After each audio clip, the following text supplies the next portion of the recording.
Hello everyone and welcome back to the channel. It's Tom over at Gas, and today we're going to be doing a video on the AMG. We got Mercedes CLA45 in, and it's showing this stored fault code.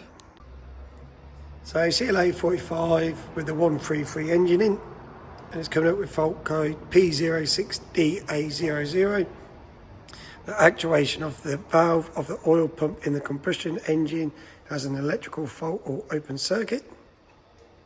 So this is not uncommon to see with the 133 engine. 9 times out of 10 is this little bit of wiring loom which goes onto the oil pump in the engine, and then that comes out the engine block. So what we're going to do is we're going to remove the sump from the car, and we're going to inspect this wiring harness and let's see what we can find.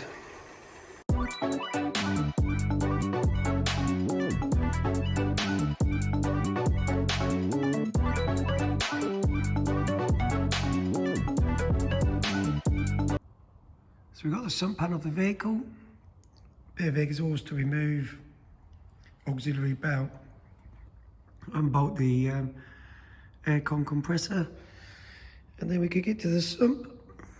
So not too bad a job. This is the wire which we need to remove and test. As you can see, it just runs up the side of the block. So what we'll do is we'll go ahead and we'll get that wire removed. So we've got the old one of the vehicle. I'll just show you what happens. So if we just look at that wire, you can see the actual wires pulled out the plug.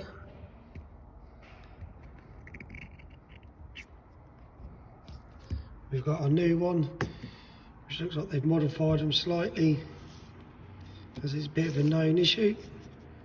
So part number for the part A270-150-2900, and it's just £9.70 plus the VAT. So we're going to go ahead, fit the new loom, then we're going to reseal the sump. We've got the sealing path for the silicone for our engine, and then we're going to use the Mercedes sealant. That's the part number if anyone's interested. Really good stuff.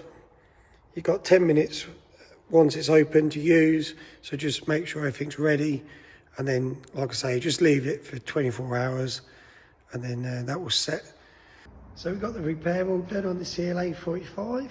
We're just going to do a full scan now, go into the original fault code, carry out the test and make sure everything's working as it should. So we'll have a quick look at the test plan for the fault code that was in there. The test is to actually check that connector, which we've done. Obviously we see the wire coming out the pin. So we're going to say it's okay because we've repaired it now, and we'll just go through the test. The valve's closed at the minute, so the voltage is correct. We're just going to open the valve. Voltage has changed. It's all in the specified value. Close that off. And everything's working as it should. So thanks everyone for watching. I hope this video's helped some of you out. If you've come across that fault code before, like I say, 9 times out of 10 it is that wiring harness. The part number's in the video. I'll put it in the description below. Let us know if you've come across the fault, fix the fault. And yeah, thanks for watching. Give it a like, and don't forget to subscribe to our channel. Thanks everyone.